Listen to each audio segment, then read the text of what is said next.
नमस्कार दोस्तों, मैं हूं नितिन घुले और आज हम एक बहुत ही स्पेशल बाइक का रिव्यू करने वाले हैं। पहले तो आप ये बहुत बढ़िया सा जो सीन है वो चेकआउट करिए, कितना बढ़िया आज का मौसम है। और आज जैसे कि आपने मेरा टाइटल देखा ही होगा, आज हम बात करने वाले हैं बुलेट क्लासिक 350 सीसी के बारे में। तो ये जो बाइक है ये बहुत यंगस्टर्स की जो है ये ड्रीम बाइक होती है और बहुत से लोग जो है इसको एक अपना लाइफस्टाइल जो है उसमें ऐड करते हैं। जैसे कि ये जो बाइक है एक बोले जाए तो यूथ के लिए बहुत ही एक रेट्रो लुक में आती है और इसका जो प्राइस रेंज है वो भी काफ़ी हाई है। इसके कंपैरिजन में अगर हम देखें तो इसके कॉम्पिटिटर्स बहुत सारे हैं, बट इसे कम्पीट करना बहुत ही मुश्किल है। तो बहुत सारी स्पोर्ट्स बाइक आती है इस प्राइस रेंज में, बट इसका कोई तोड़ नहीं है। और ये जो गाड़ी है बुलेट, इसके आज हम लॉन्ग टर्म ओनरशिप के बारे में बात करेंगे। आज हम इसके ओनर से जानेंगे कि एक बुलेट को कैरी करना और इस प्रोडक्ट को कम्प्लीटली एक बाय करने के बाद में क्या क्या प्रॉब्लम्स आती हैं, क्या क्या प्रोज होते हैं, क्या क्या कॉन्स होते हैं, ये सारे वीडियो में आज जानेंगे। तो आज का जो ये वीडियो है बहुत इन्फॉर्मेटिव रहने वाला है। आप ये वीडियो का एंड तक ज़रूर देखिए। अगर आपको बुलेट ख़रीदनी है तो ये वीडियो आपके लिए बहुत हेल्पफुल रहने वाला है। उससे पहले मैं अपने फ्रेंड्स को बोल दूँ कि मेरे बहुत सारे फ्रेंड्स ऐसे हैं जो मेरे चैनल को सब्सक्राइब नहीं कर रहे हैं। 90% ऐसे फ्रेंड्स हैं जो मेरे चैनल को सब्सक्राइब नहीं कर रहे हैं। तो अगर मेरे चैनल में आप न्यू आए हैं तो मेरे चैनल को आप सब्सक्राइब कर लीजिए। ऐसी इन्फॉर्मेटिव कंटेंट आपको देखने को मिलते रहेगा मेरे चैनल में। तो प्लीज़ एक सब्सक्राइब कर दीजिए, क्योंकि आपका एक सब्सक्राइब हमारे लिए बहुत एक मोटिवेशन होता है। तो ये वीडियो हम स्टार्ट करेंगे सबसे पहले इंट्रो के साथ में। तो चलिए हम इस बाइक के ओनर से बात करते हैं और उनसे जानते हैं कि क्या क्या इसमें जो कंप्लीट डिटेल्स है उनके साइड से वो क्या निकल के आती हैं। तो मैं वेलकम करना चाहूँगा मिस्टर मयंक घुले का। तो मयंक, वेलकम है आपका हमारे चैनल में और थैंक यू, आपने टाइम निकाला हमारे चैनल के लिए। तो सबसे पहले हमारा एक क्वेश्चन रहेगा कि ये जो बाइक है आपने यही बाइक क्यों ली, इसके अलावा आपने और क्या क्या ऑप्शंस देखे थे? सबसे पहले तो मैं थैंक्स करना चाहूँगा आपका कि जो आपने मेरी बाइक का रिव्यू करा बहुत ही मुझे अच्छा लगा है देखकर। और रही बात कि ये बाइक मैंने क्यों ली, तो मैं स्कूल टाइम से इस बाइक का फ़ैन था। मतलब ये सबका अट्रैक्शन थी। जैसा कि आप सभी जानते हैं कि बुलेट का एक अलग ही क्रेज़ है इंडिया में। तो मेरे साथ में बाकी फ्रेंड्स के पास सारी स्पोर्ट्स बाइक हुआ करती थी, तो और कुछ के पास रॉयल एनफील्ड भी थी। तो जब मैंने दोनों बाइक को चलाई तो मैंने इस बाइक का जो रोड प्रेजेंस और जो देखा कि ये किस तरीके से चलती है, हालांकि इसका कुछ है कि मेंटेनेंस भी रहता है, लेकिन इस बाइक को चलाने पर जो अट्रैक्शन लोग की ओर खींचती है उसकी बात ही कुछ और है। और ये एक इमोशंस भी है क्लासिक का।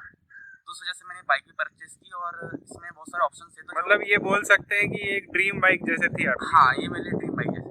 अच्छा, चलिए ठीक है। तो मैं ये जानना चाहूँगा कि ये जो बाइक आपने परचेज करी थी, ये पर्टिकुलर कौन सा मॉडल है और कब परचेज करी थी आपने?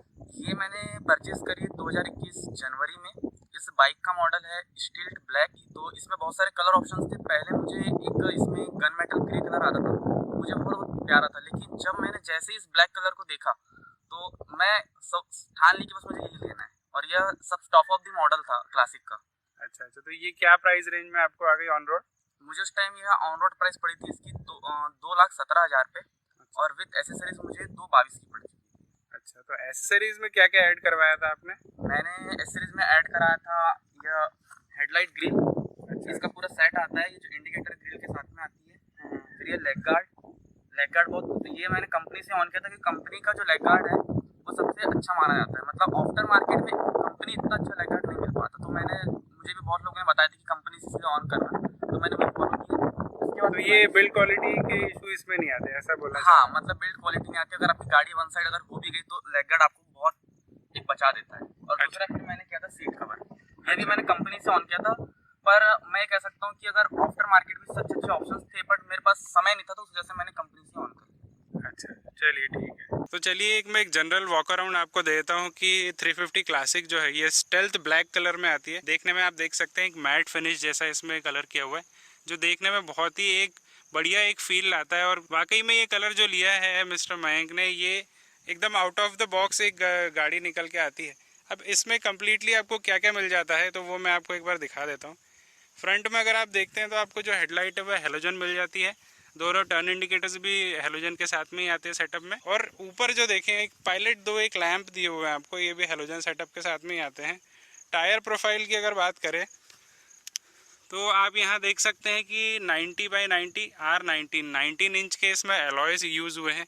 साथ में आपको डिस्क दिया हुआ है। फ्रंट एंड बैक दोनों साइड में डिस्क का यूज़ हुआ है, तो इसमें डुअल चैनल ABS भी है इसमें, तो इसका जो सेफ्टी है उसमें भी ये एड ऑन करता है इसको। और अपन इंजन की अगर बात करें तो इसमें 350 सीसी का इंजन आता है, जो मैक्सिमम आपको 20 PS की पावर और 27 Nm का टॉर्क आपको निकाल के देता है मैक्सिमम। साइड में आप देखें तो आपको इंजन का लेआउट पूरा दिया हुआ है। लेफ्ट साइड में देखें तो आपको गियर शिफ्ट के पूरे पेडल्स दिए हुए हैं। पीछे अगर हम आते हैं तो आपको टायर का जो प्रोफाइल है आप देख सकते हैं 120/80 R18, 18 इंच के इसमें अलॉय हैं। पीछे आप देख सकते हैं डिस्क का पोजीशन यहाँ पे किया हुआ है। रियर प्रोफाइल में अगर हम आते हैं तो आपको यहाँ पे टेल लैम्प देखने को मिल जाता है। लेफ्ट और राइट के जो इंडिकेटर है वो भी आपको हैलोजन देखने को मिलते हैं। राइट साइड में अगर हम देखते हैं तो आपको ये दिख रहा होगा, ये स्टॉक एलॉय है। मुझे ये लगता है कि BS6 के बाद में इसकी जो मेन जो इसका अट्रैक्शन हुआ करता था, जो इसका साउंड, वो थोड़ा सा कम हो गया है, बट उससे वाइब्रेशन भी थोड़े से कम हो गए हैं। आपको यहाँ किक का ऑप्शन मिल जाता है। तो बुलेट जो है रॉयल एनफील्ड की 350 क्लासिक जो BS6 नॉर्म में आया, तो चलिए हम उसका एक बार जो साउंड है वो चेक कर लेते हैं कैसा आता है। तो यहाँ से अब स्टार्ट कर लेते हैं इसे, और ये है इसका सेल्फ।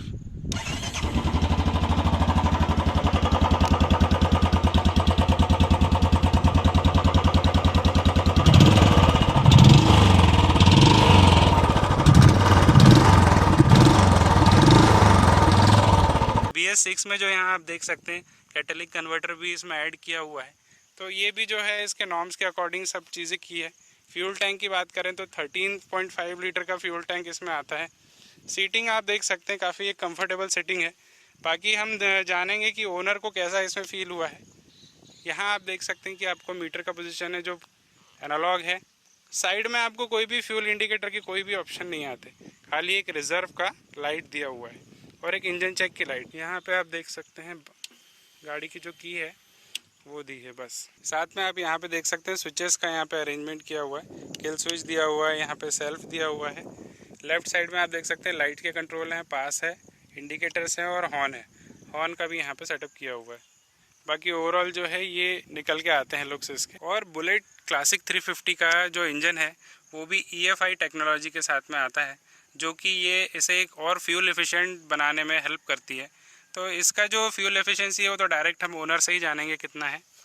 तो मेरा नेक्स्ट क्वेश्चन जो है मयंक ये रहेगा कि इस गाड़ी को ओन करने के लिए बहुत सारे लोग जो हैं ड्रीम करते हैं, तो हम ये जानना चाहेंगे कि इस गाड़ी के कुछ ना कुछ नेगेटिव्स और पॉजिटिव्स तो होंगे ही। पॉजिटिव्स तो ऑफ कोर्स बहुत सारे हैं, बट ये जानना चाहेंगे कि आपको क्या क्या चीज़ें इसमें पॉजिटिव्स लगी और नेगेटिव्स, तो वो कुछ बताइए, पॉजिटिव्स बताइए इसके बारे में कुछ। सबसे पहले तो इसका जो क्रेज़ है वो अलग है। मतलब सारी गाड़ियाँ रोड में चल रही है और रॉयल इनफील्ड चल रही है, तो सबका अट्रैक्शन तो रॉयल इनफील्ड की तरफ ही रहता है, ये सभी जानते हैं। तो उस वजह से ये गाड़ी लेने का एक पॉजिटिव साइन तो ये भी है कि यह राजा गाड़ी कहलाती है अपने सेगमेंट में। और दूसरी बात ये है कि इस गाड़ी में अब जो नए वर्जन्स आ रहे हैं इसमें कलर्स कंपनियां बहुत सारे भर भर कर दे रही है। तो जब मैंने ये गाड़ी ली थी उस टाइम में कलर नया आया था, तो इस कलर को देखते ही मतलब मैंने सोच ली थी कि बस मुझे यही लेनी है। और इस गाड़ी में एक चीज़ ये है कि जब आप कहीं भी चलते हैं रोड में, चाहे आपकी हाई स्पीड हो, लो स्पीड में तो ऑब्वियसली कोई भी गाड़ी अच्छी परफॉर्म करती है, क्योंकि जब हाई स्पीड की बात आती है तो गाड़ी की स्टेबिलिटी बहुत मैटर करती है कि गाड़ी स्टेबल कितनी है। तो मैंने जब भी इसे लगभग 80, 70, 80 कभी 90 ऐसा लेके आया, तब भी मुझे कोई इसमें तकलीफ नहीं, ऐसा लगता नहीं कि मैं अंडर कॉन्फिडेंट हूँ। फुल कॉन्फिडेंट रहता है इंसान स्टेबिलिटी को लेकर, और इसकी ब्रेकिंग सिस्टम भी अच्छा है और ABS होने के कारण थोड़ा सेफ्टी भी फील होती है। और दूसरा यह है कि इसकी फ्यूल एफिशिएंसी, मतलब BS6 के पहले की जो बाइकें आती थी मेरे दोस्तों के पास थी, उन्हें एवरेज अच्छे से मिल नहीं पाती थी। हालांकि एवरेज डिपेंड्स करता है कि आपकी राइडिंग स्किल कैसी है, कि आप कैसे उससे कैरी करते हैं राइडिंग को अपनी। पर जिस टाइप से मैंने इसे लॉन्ग मतलब राइड में ले गया है, और जिस टाइप से मैंने इसे एवरेज 60-70 इस टाइप से चलाया है, कभी कभी 80, तो मुझे आराम से 35 के अप्रॉक्स इसकी एवरेज मिल जाती है। और देखा जाए तो पुरानी बाइकों में इतनी अच्छी एफिशिएंसी नहीं मिल सकती, तो BS6 में यह फ़ायदा हुआ है कि फ्यूल एफिशिएंसी में वाकई में कंपनी ने थोड़ा सा अच्छा काम किया है। तो ये तो हो गए पॉजिटिव्स। अब इस गाड़ी के कुछ नेगेटिव्स भी होंगे, तो वो क्या नेगेटिव्स हैं वो थोड़े से बताइए हमें, क्या क्या चीज़ें इसमें आपको नेगेटिव्स फील हुई हैं। नेगेटिव्स तो ऐसा है कि यह गाड़ी जितनी मतलब अट्रैक्शन है, इसे कैरी करना उतना आसान भी नहीं होता। मतलब अगर आप देखा जाए इसे लॉन्ग राइड में, जिस टाइप से मैंने बोला था कि आपने आगे पूछा पॉजिटिव्स में कि इसकी सीटिंग कंफर्ट को लेकर, तो मैंने बोला था ओके टाइप है।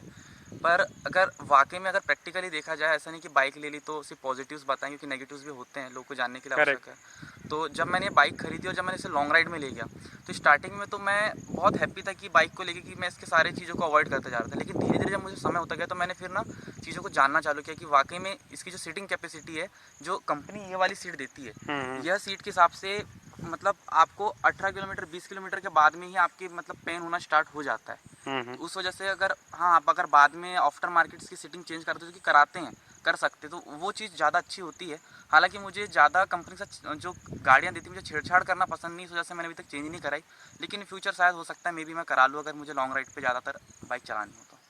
और फिर आगे बताऊं तो अगर इसकी फिर वही है कि फ्यूल एफिशिएंसी, मैंने बताया था कि पिछले गाड़ियों की तुलना में इस BS6 ने अच्छा काम किया है, लेकिन अभी भी मुझे ऐसा लगता है कि अगर थोड़ा सा रफ राइडिंग हल्की सी भी कर लो तो इसके फ्यूल एफिशिएंसी में बहुत जल्दी से ड्रॉप आते हैं। मतलब अगर आप सिटी में चला रहे हो या लोकल में चला रहे हो तो आपको ये अप्रॉक्स, अगर आपकी फर्स्ट सर्विस सेकंड सर्विस हुई तो आपको ये 25-30 के इतने में ही एवरेज देती है। फिर सर्विस के बाद जैसे जैसे खुलती है धीरे धीरे इसकी वो आती है। हमेशा इसमें एक वाइब्रेशन का इशू रहा है। तो बुलेट में जैसे BS4 BS5 की जो गाड़ियाँ आती थी, तो उसके कंपैरिजन में इसका वाइब्रेशन कैसा लगता है आपको? पुरानी गाड़ियों की तुलना में, क्योंकि मैंने पहले चलाई है, तो उनमें वाइब्रेशंस तो बहुत हुआ करते थे। मतलब उनमें लो स्पीड में भी वाइब्रेशंस फील होते थे।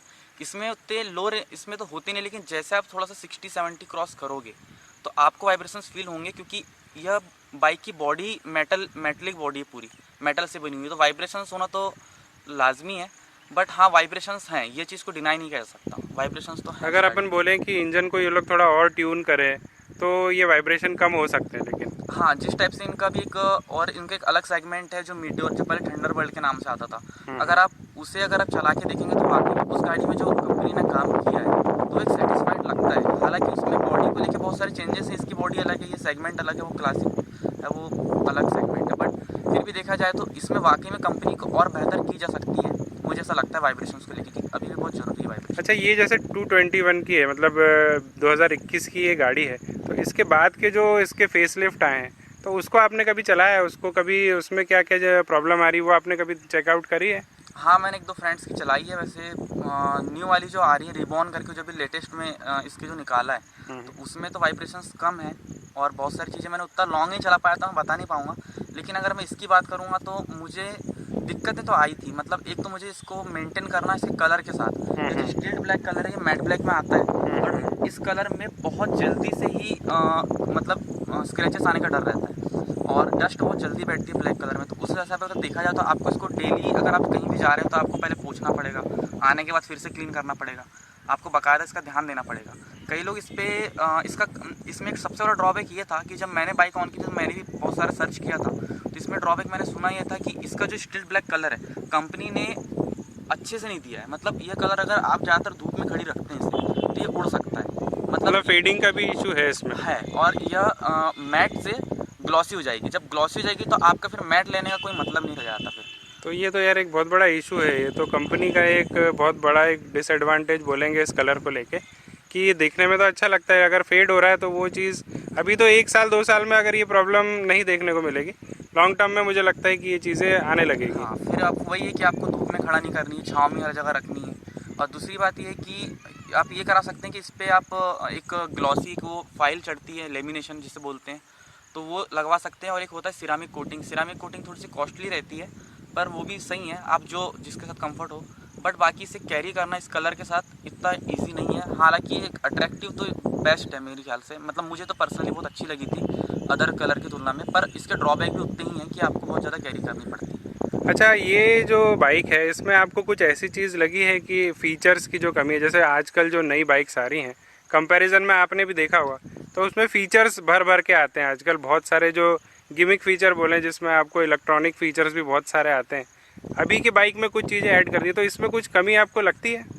ऑब्वियसली ये लगती है, क्योंकि जब आप लोअर बाइक भी देखते हैं जो बहुत सस्ती रहती है, जो डेली बाइक के हिसाब से जो यूजर्स में लोग चलाते हैं, उनमें भर भर कर फीचर्स दिया जाता है कि डिजिटल मीटर और भी फ्यूल का इंडिकेटर ये सब दिखाना, लेकिन इसमें ऐसा कुछ भी नहीं मिलता है। क्लासिक का ये सबसे बड़ा ड्रॉबैक मुझे लगता है। हालांकि अभी न्यू वाली बाइक में तो ये सब चीज़ कर देगी, जिस टाइप से आप देख सकते हैं सारा एनालॉग है।